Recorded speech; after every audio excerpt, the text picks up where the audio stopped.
5월 10일 월요일 무거운 짐 들어주기. 어느 중학교 교사가 학생들이 서로를 더 잘 이해할 수 있게 가르치기 위해 생각 나눔 활동을 만들었습니다. 학생들이 자신들에게 있는 힘든 감정 몇 가지를 종이에 적으면 이 메모를 익명으로 공유하면서 서로의 어려움에 대해 알게 되고 때론 눈물을 흘리며 반응하기도 했습니다. 그 이후로 교실에는 어린 10대 청소년들 사이에 서로를 존중하는 깊은 배려심이 가득하게 되었고 서로에 대한 더 깊은 공감대를 이룰 수 있었습니다. 성경 전체를 통해 하나님은 그의 백성들에게 서로 존귀하게 대하고 다른 사람들과의 관계에서 공감하는 모습을 보이라고 권고하셨습니다. 로마서 12장 15절. 이스라엘 역사에서 일찍이 레위기 시대부터 하나님은 이스라엘 백성들에게 공감하는 모습을 보이기를 강조하면서 특히 외국인 나그네를 대할 때 그렇게 하라고 하셨습니다. 하나님은 이스라엘 백성들도 애굽 땅에서 외국인이었고 그 고통을 잘 알기 때문에 외국인 나그네를 너희의 몸과 같이 사랑하여라 고 말씀하신 것입니다. 레위기 19장 34절. 우리는 가까운 사람들과 같이 살면서도 때로는 삶의 버거운 짐 때문에 외롭고 이해받지 못하는 나그네처럼 느낄 때가 있습니다. 우리의 경우 이스라엘 백성들이 그 나라에 사는 외국인 나그네들과의 사이에서 체험한 것과 다를 수 있겠지만 우리는 언제나 우리 스스로 받기 원하는 존중과 이해심으로 하나님께서 우리 삶에 보내주신 사람들을 대할 수 있습니다. 우리가 오늘날의 중학생이든 이스라엘 백성이든 그 외 누구이든 그렇게 살 때 그것이 하나님을 높이는 것입니다. 말씀. 너희와 함께 있는 거류민을 너희 중에서 나은 자 같이 여기며 자기같이 사랑하라. 너희도 애굽 땅에서 거류민이 되었었느니라. 나는 너희의 하나님 여호와이니라. 레위기 19장 34절. 찬송 449장. 예수 따라가며. 기도. 하나님을 신뢰할 때 제 마음의 짐을 아시고 긍휼로 짐을 덜어주셨습니다. 저도 주의를 사랑으로 보살필 수 있도록 도와주소서. 아멘.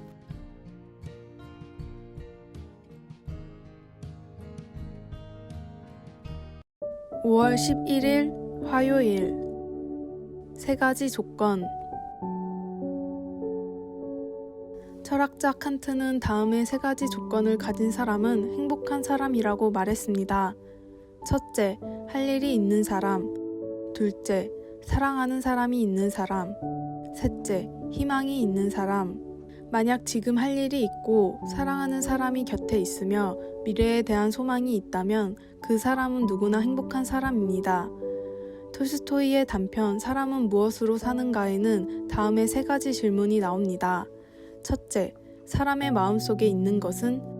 둘째, 사람에게 허락되지 않은 것은? 셋째, 사람은 무엇으로 사는가? 그리고 소설의 마지막에는 이 정답이 나오는데 사람의 마음속에는 사랑이 있으며 자신에게 필요한 것은 알 수 없으며 또한 사랑 때문에 살아가는 것이었습니다. 칸트와 톨스토이가 말하는 행복은 결국 나의 한계를 인정하고 지금 주어진 것에 최선을 다할 때 찾아오는 것입니다. 그렇기에 진정한 행복은 나의 한계를 알고 이 모든 것을 주신 하나님을 알고 또 믿을 때에만 진정으로 맛볼 수 있습니다. 하나님을 알고 하나님이 주시는 것을 감사하게 여김으로 행복을 누리십시오. 오늘의 말씀. 너희는 그 은혜에 의하여 믿음으로 말미암아 구원을 받았으니 이것은 너희에게서 난 것이 아니요 하나님의 선물이라. 에베소서 2장 8절. 오늘의 찬송 431장. 주 안에 기쁨 있네. 오늘의 만나. 하나님이 허락하신 것들을 누리며 더욱 하나님의 살아계심을 깨닫게 하소서. 내가 생각하는 3가지 질문의 답은 무엇인지 적어봅시다.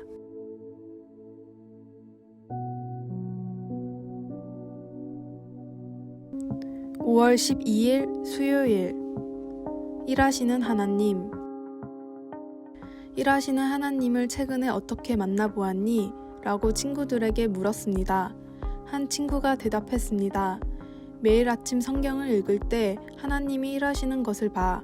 매일 새날을 맞이하도록 도와주실 때도 보고 하나님이 모든 길에 나와 함께 하셨다는 것을 깨달을 때도 보게 돼. 그분은 내게 기쁨을 주시면서도 동시에 도전에 대처할 수 있도록 어떻게 도우셨는지를 깨닫고 있어. 친구의 대답은 하나님의 말씀과 우리 안에 계시는 성령을 통해 하나님이 그분을 사랑하는 사람들 가까이 계시면서 그들 안에서 어떻게 일하시는지를 보여주고 있습니다. 하나님을 따르는 자들 가운데 나타나는 그분의 역사는 놀라운 신비입니다. 히브리서는 축도로 알려진 글로 편지를 마무리하면서 그것을 이렇게 언급하고 있습니다. 그 앞에 즐거운 것을 예수 그리스도로 말미암아 우리 가운데서 이루시기를 원하노라. 히브리서 13장 21절. 이렇게 마무리 지음으로써 하나님께서 그의 백성들이 그분을 따를 수 있도록 준비시켜 주시고 하나님이 그분의 영광을 위해 그들 안에서 그들을 통해 역사하실 것이라는 서신의 주요 메시지를 강조하고 있습니다. 우리 안에서 일하시는 하나님의 선물로 놀랍게도 우리는 아마도 우리에게 잘못한 사람을 용서하게 되거나 대하기 힘든 사람을 인내심을 갖고 대하게 될지도 모릅니다.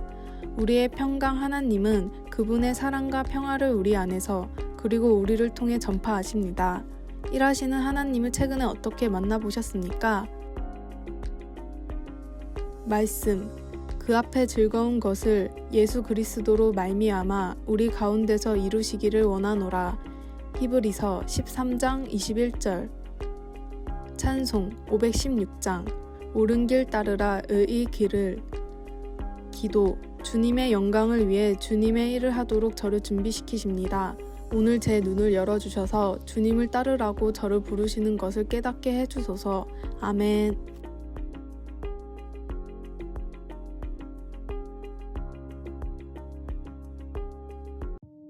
5월 13일 목요일. 신기함과 신비함. 돌이 변하여 떡이 되는 것은 마술이지만 사람이 변하는 것을 기적이라고 합니다. 마귀는 예수님에게 돌을 떡으로 변하게 해보라고 시험했습니다. 우리를 구원하시려 십자가를 지시려는 예수님을 마술가의 수준으로 전락시키려는 것입니다. 신기한 것과 신비한 것은 다릅니다. 마술은 신기하고 기적은 신비합니다. 불을 뿜고 사람이 사라지는 마술은 신기하지만 신비하지는 않습니다. 그러나 마술은 아무리 신기해도 사람의 상처 하나 고치지 못합니다. 그럼에도 우리는 신기한 것에 홀려 신비한 것을 잊고 행운을 쫓느라 행복을 밟고 사는 경우가 많습니다. 일상 속의 사소한 것들은 하나님의 신비로 감싸 있습니다. 평범해 보이지만 가장 신비롭고 위대한 것들입니다. 이를테면 하늘의 달, 밤하늘의 별빛, 수면 위를 불어오는 바람, 계곡을 흐르는 물소리, 어디선가 들려오는 새소리, 바람이 숲을 지나는 소리, 꽃들의 고운 자태와 향기, 아버지의 땀방울, 어머니의 미소, 아기의 웃음. 천하 만물은 중요한 것들로만 이루어진 게 아닙니다. 세상을 아름답게 이루고 있는 것, 신비로운 일상과 사소한 것들 때문입니다. 작고 평범한 것들이 가장 큰 하나님의 신비입니다. 이것들을 보고 감사할 줄 아는 사람이 하늘의 시인이고 신비로운 사람입니다. 오늘의 말씀. 여호와 우리 주여, 주의 이름이 온 땅에 어찌 그리 아름다운지요. 주의 영광이 하늘을 덮었나이다. 시편 8편 1절. 오늘의 찬송 66장. 다 감사드리세. 오늘의 만나. 주님, 넘치는 주변의 은혜를 깨달아 매일 새로운 삶으로 변화되게 하소서.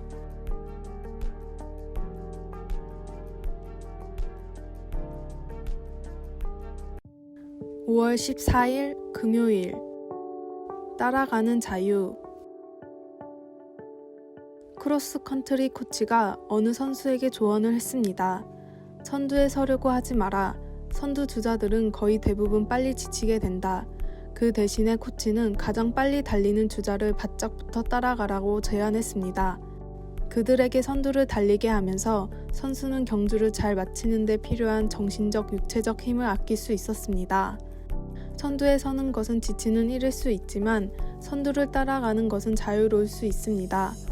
그러나 이것이 어떻게 그리스도인의 제자도에 적용되는지 깨닫는 데에는 꽤 오랜 시간이 걸립니다. 우리는 살아오면서 예수를 믿는다는 것은 정말 열심히 노력하는 것을 의미한다고 생각하는 경향이 있습니다.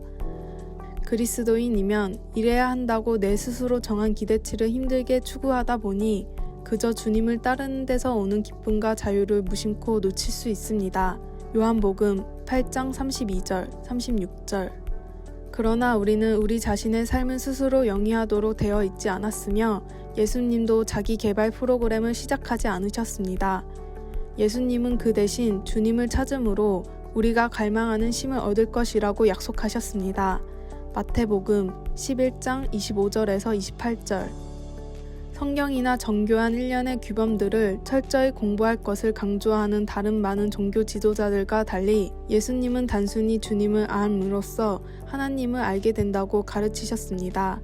주님을 찾을 때 우리는 우리의 무거운 짐이 벗겨지고 우리의 삶이 변화되는 것을 보게 됩니다. 우리의 온유하고 겸손한 지도자이신 주님을 따르는 것이 하나도 힘이 들지 않기 때문에 그것은 희망과 치유의 길입니다. 주님의 사랑 안에서 쉴 때 우리는 자유롭습니다. 말씀. 나는 마음이 온유하고 겸손하니 나의 멍에를 메고 내게 배우라. 그리하면 너희 마음이 쉼을 얻으리니. 마태복음 11장 29절. 찬송 430장. 주와 같이 길 가는 것. 기도. 제가 제 삶을 책임질 필요가 없다는 것이 너무 감사합니다. 주님 안에서 안식할 수 있도록 도와주소서. 아멘. 아래의 빨간색 글자 구독을 누르시어 더 많은 전도의 열매를 맺으시기를 기도합니다.